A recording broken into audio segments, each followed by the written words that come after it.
আওয়ামী লীগ সরকারের ১৫ বছরে ব্যাংক ঋণের নামে ৯২,২৬১ কোটি টাকা লোপাট হয়েছে।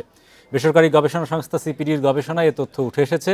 সোমবার রাজধানীর সিপিডি কার্যালয়ে আয়োজিত সংবাদ সম্মেলনে ব্যাংক খাত সংস্কারে ৩ মাস মেয়াদী কমিশন গঠনের সুপারিশ করা হয়। প্রিয় নম্বর সেট করে বিকাশে সেন্ড মানি করুন ফ্রি।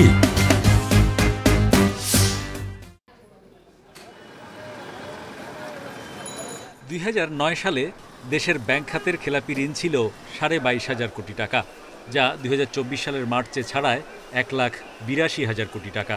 অর্থঋণ আদালতেও ৭২,০০০-এর বেশি মামলায় আটকে আছে ১,৭৮,০০০ কোটি টাকা। সব মিলিয়ে ব্যাংক খাতের নাজুক অবস্থা স্পষ্ট হয়েছে অনেক আগেই।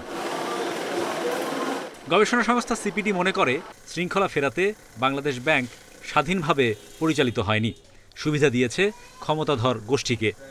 সংবাদ সম্মেলনে বলা হয়, রাজনৈতিক বিবেচনায় অপ্রয়োজনে বাড়ানো হয়েছে ব্যাংকের সংখ্যা, যার বেশিরভাগের অবস্থাই এখন ভঙ্গুর।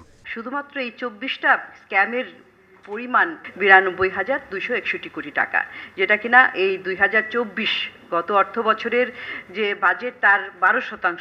নন পারফর্মিং লোন, ঋণ খেলাপির পরিমাণ বেড়ে যাচ্ছে। এই জন্য বারবার পুনর্তফসিল করা এবং রাইট অফ করা এটা পুরোপুরি বন্ধ করতে হবে। সরকারের সাবেক আমলাদের বাংলাদেশ ব্যাংকের গভর্নর না করারও পরামর্শ দেয়া হয় সংবাদ সম্মেলনে।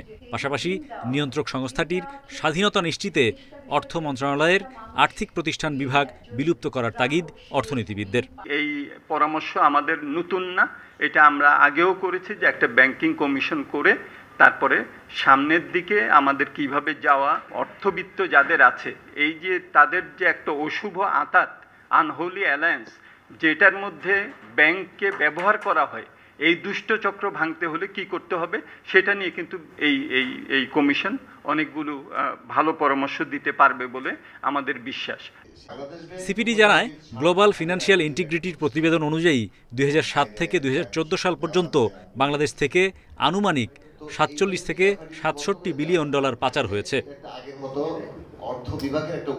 Hari Saha, independent news, Dhaka.